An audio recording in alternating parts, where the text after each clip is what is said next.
Ұлттық арнаның тікелей эфирінде өзек жарды сұхбат хабары. Екінші әлеті кесенсіздер ме? Ойға түрік сауал тастайтын мен Жайнагүл Төлеміс, ал жауабына ықылас қою еркі өздеріңізді.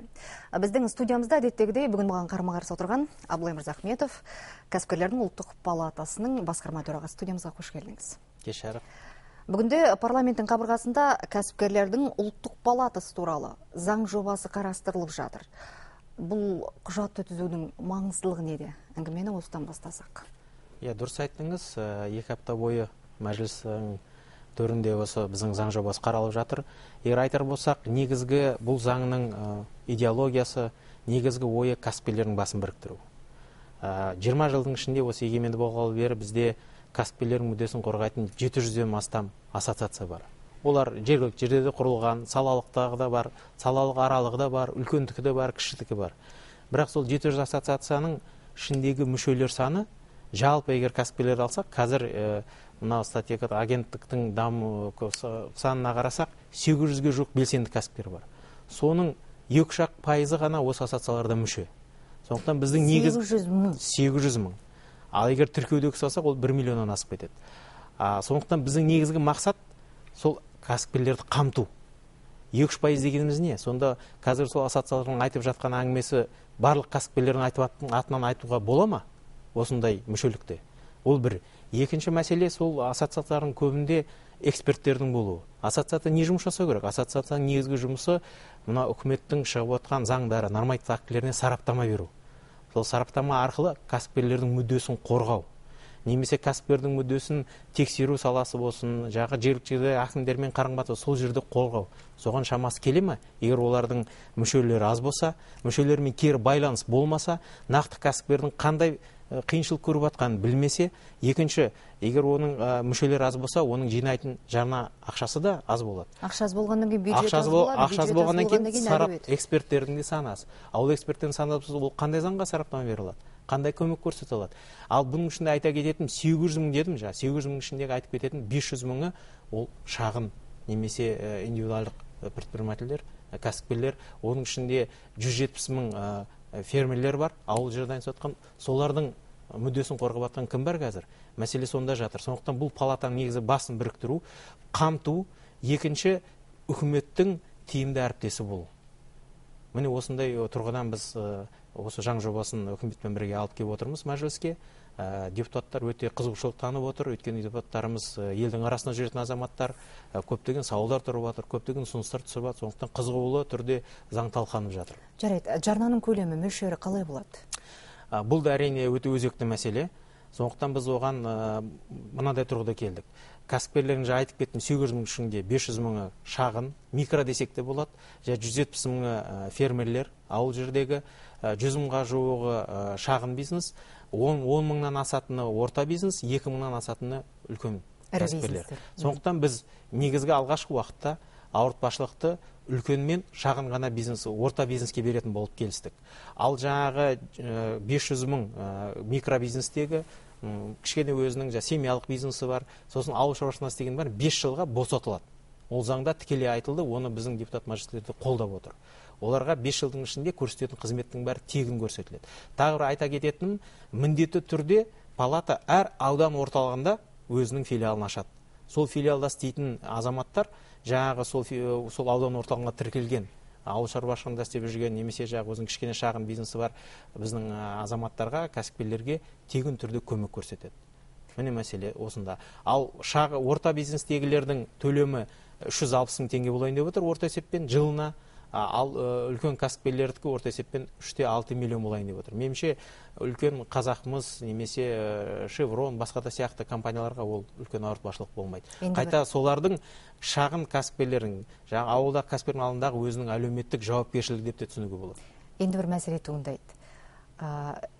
Кіші кәсіпке сен жарнаны көп төлемедің, аз төледің, немесе жарнадан босатылдың, сен тек отыр деген шеттету болмай ма? Өйткені ірі кәсіпорындар жарнаны көп төлегеннен кейін өздеріне қарай, ыңғайына қарай өздерінің тартып кетуі мүмкін.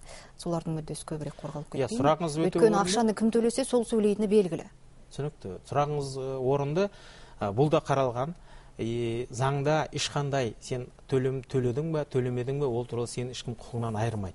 Барлық мүше болған, 800 мың егер белсенді кәсіпкер осы палатаның мүшесі болса, оның әрқайсысы өзінің дауысын бере алады. Дауыс бергенде негізгі біз келістік заң бойынша, заңның жобасы бойынша бұл палатаның ең үлкен билік беретін органы съезді болады. Съездің жартысы аудан жердегі кәсіпкерлер өздерінің делегаттарын сайлап жібереді.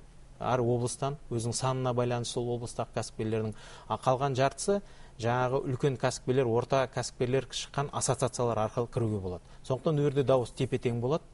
Оған үкімет жағынан да, үкіметтің де өзінің азаматтары келіп бақылау жасап отырады. Сондықтан меніңше ол шағын кәсіпкер ақша төлемейді, ешкім оның құқығынан айыра алмайды. Қайта олардың дауысы нақты осы съезде айтылады. Өзінің өңірлік палаталары болады. Сол өңірлік палатада да өздері сайлап, өзінің өңірлік кеңестері болады. Сол өңірлік палатаның басшыларының қаражатты қалай жұмсап отыр, бюджетті қалай жұмсап отыр, жұмысты қалай жасап отыр, соған өзінің бақылауын қарап отырады.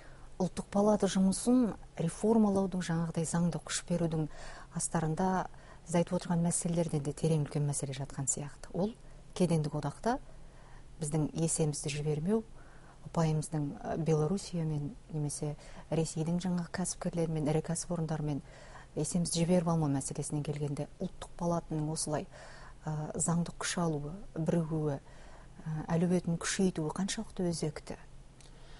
Өте өрінді сұрақ айттыңыз. Мен егер жалпы бұл заңды айтқан мақсаттары өте көп. Мен екі өзекті мәселе айтарым. Не үшін? Қандай пайда әкеледі? Бірі, жаңа айтып кеттім, қамту, қамтығанда шағын, әсіресе ауыл жердегі азаматтарды қамту, оларға көмек көрсету, оларға оқу мәселесін, өзінің дәрежесін көтеру мәселесін алып келу.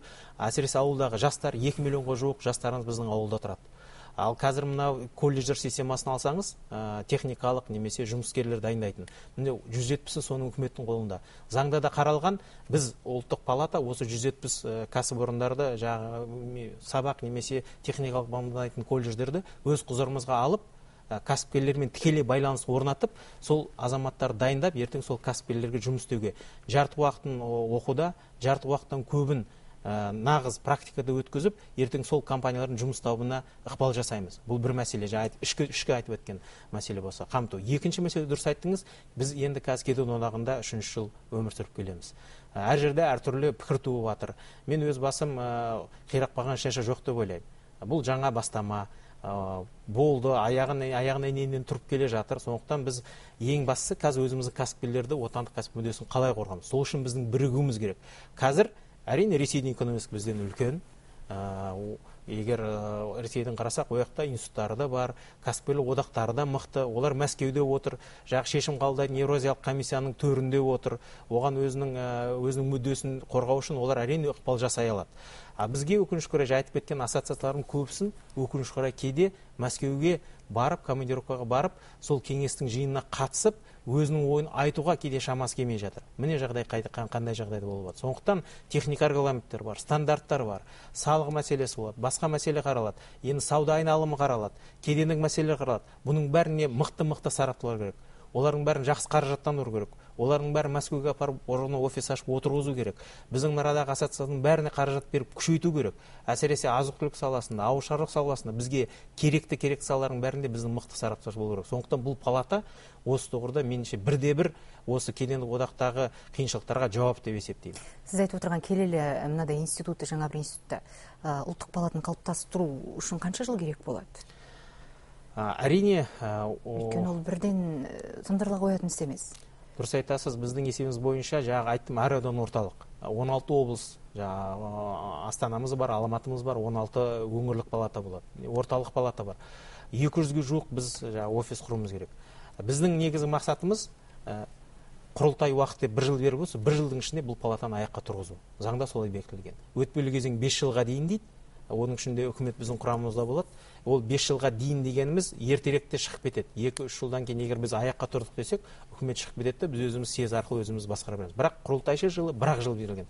Біздің мақсат 1 жылдың ішінде палатаны аяққа тұрғызу керек. Әлеуеті әлсіздеу қоғамдастықтардың былайғы тағдыры қалай болады?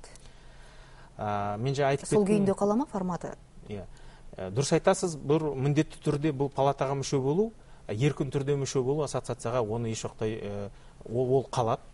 қоғамдық мекемелер заңына байланысты өз таңдауы қалады. Кәсіпкер өзі білет, міндетті түрде палатада, егер еркін түрде басқа өзінің салалық немесе жергілікті ассоциациясына кірем десе, онда өзінің құзыреті қалады. Ал жаңа айтып кеткен 700 ассоциацияның әрине бізге соның ішінде аяққа тұрғызу мәселесі, палата сол ассоциацияларды аккредитацияны өткізіп, сол палата өткен ассоциацияларға салалық әсіресе жергілікті соларға қаражат бөліп сарапташыларының жұмыс жасауына ықпал жасайды. Керісінше олардың әлеуетін көтеру. Екінші мәселе, маған кейде көп даже белгілі Таукен мысалы саласына жасайтын ассоциация келіп менен айтады, осы атамекен бізге көмек көрсетсе, біздің ана өзімізбен істейтін министрлікпен шамамыз келмей жатыр. Біздің осындай заң жобасын өткізуіміз керек еді. Немесе мына лицензиялау саласына көбірек бізді тыңдамай жатыр, біздің күшіміз жетпей жатыр дейді. Ал палатаның заң жобасы бойынша өзінің құзыры бар, қоғамдық тыңдау өткізу, немесе қоғамдық мониторинг өткізу. Біз ертең қоғамдық тыңдау арқасында, егер біздің ассоциацияға осындай бір мәселені көтерсе өзекті, біз министр мырзаны шақырып, заң жүзінде осындай қоғамдық тыңдау өткізіп, оған депутаттарды шақыруға құқығымыз бар, сарапташыларды, ақпараттыларын шақырып, ассоциацияның қайта сол министрдің ассоциацияның айтқан әңгімесіне құлақ асуға ықпал жасаймыз, заңды түрде. Ассоциациясының әңгімесіне биліктің, үкіметтің құлағын астыру үшін сіздерге кәдімгідей сараптау жасау үшін үлкен институт қажет. Мынау институт емес, зерттеу институты қажет. Мұндай жоспар бар ма? Мамандарды тарту, кәдімгідей сауатты, жоғары әлеуеті бар институт қалыптастыру мүмкіндіктері. Сол кезде ғана сіздің әңгімеге, сіздің сөзіңізге, сіздің пайымдарға, сіздің болжамдарыңызға билік құлақ асар ма еді? Өте дұрыс айттыңыз. Бұл палатаны жасаудың алдында біз елбасының тапсырмасы бір жыл бұрын өздеріңіз білесіздер, Каспиан жиынында осындай тапсырма қойылды үкімет пен атамекенге. Біз мынау жалпы әлемдегі тәжірибені қарап шықтық. Соның ішінде әсіресе маған Түрк еліндегі палата. Түрк еліндегі өте бір жақсы өзінің зерттеу институты бар палатаның құрамында. Онда мықты сараптаушылар жиналған. Сол сараптаушылар барлық үкіметтің шығарып отқан бағдарламаларын, немесе самұрық қазына сияқты қорлардың бағдарламаларын бәрі сол сараптаудан өтеді. Бір ой жақсы, екі ой одан да жақсы дегендей. Сондықтан бұл сарапта айтып отырмын, тиімді әріптесі боламыз. Сол үкіметтің немесе қабылдап отқан шешімдері, бағдарламалары қоғамның ойынан шығу үшін, кәсіпкердің ойынан саны емес, тек сапасы жағы да өсіру жағы да көріледі. Тағы бір айтып кеттіңіз, үкіметпен байланыс қалай болады деп. Бұл заң жобасында үш мәселе қаралып отыр. Негізгі инструменттеріміз біздің. Бірі ол біздің міндетті түрде заң жобаларын бәрі енді палатаның сараптауынан өтеді. Экономика саласында барлығы емес, экономика, кәсіпкерлік байланыс. Ол міндетті түрде біздің құзырымыз бар. Сондықтан біз оған сол заңдарға арқылы ертең кәсіпкерлердің мүддесін қорғаламыз. Екіншісі, біз қоғамдық тыңдау өткізу арқылы қоғамдық мониторинг жасаймыз. Халықтың пікірі ескеріліп. Кері информация арқылы, байланыс арқылы біз үкімет. Үшіншісі, біз заң бойынша мынау іскерлік климат деген әкімдерге жергілікті, сосын орталықтағы органдарға, соның ішінде министрлердің кәсіпкерлік саласындағы істеп жатқан жұмысына рейтинг береміз. Заң жүзінде ол рейтингті жыл өткен сайын біз рейтингті сараптап, оны ақпарат құралдарына жариялатеміз, сосын оның бәрін топтап, елбасының атына міндетті түрде есеп беріп отырамыз кәсіпкерлердің. Сосын елбасы өзінің конституциялық құзыретіне қарай ол әкімдердің немесе министрліктердің қаншалықты халықтың кәсіпкердің ойынан шығып отқанына байланысты өзінің шешімін қабылдап отырады. Соңғы сұрақ. Кәсіпкерлердің даму қорларына көзқарасы қандай? Өйткені сынға алушылар көп. Даму қорларынан қаржыландыру жобаларға қаржы алу өте қиын дейді. Жуырда үкімет осы даму қорларының барлығын бір бәйтерек деп аталатын ұлттық қорға құрамына кіргізді. Өзіңіздің пікіріңіз? Сол сын айтатын бірі де сіздің алдыңызда отыр. Біз атамекен еш уақытта жасырған емеспіз. Біз айтып та келеміз. Кәсіпкерлікке қаржы беру саласына қазіргі коммерциялық банкілердің мүмкіншіліктері көбірек. Олар сол үшін жасалған институттар. Ал мына қазіргі құрған үкімет тарапынан немесе мемлекет тарапынан құрған институттар кәсіпкерлікке жақын деп мен айта алмаймын. Онда бюрократия да көп, қағаз да көп, одан алу да қиын, алсаң артынан тексеріс те келеді, оның есеп тағы да пәлен қағаз есебін тапсыруың керек, бұның бәрі көп қиыншылық туғызады. Бірақ ол даму қорларында өзінің атқаратын жұмыс бар. Ол үшін меніңше үкімет стратегиялық үлкен проектілер, жаңағы мысалы Батыс Қытай, Батыс Европа жолдары, немесе үлкен жаңағы Балқаштағы станция, мынау электроэнергия, сондай проектілерге әрине онда институттар керек, оны шағын банкілер көтере алмайды. Бірақ шағын орта бизнеске меніңше банкілер арқылы көмек беру керек. Менің ойым осындай, біз атамекен әр уақытта бұны өзіміздің ойымызды үкіметке де бәріне тіке айтып отырмыз. уақыт бөліп хабарымызға келгеніңізге, сауалдарымызға жауап бергеніңізге үлкен рахмет. Сізге де Сіздерге рахмет. табыс тілейміз.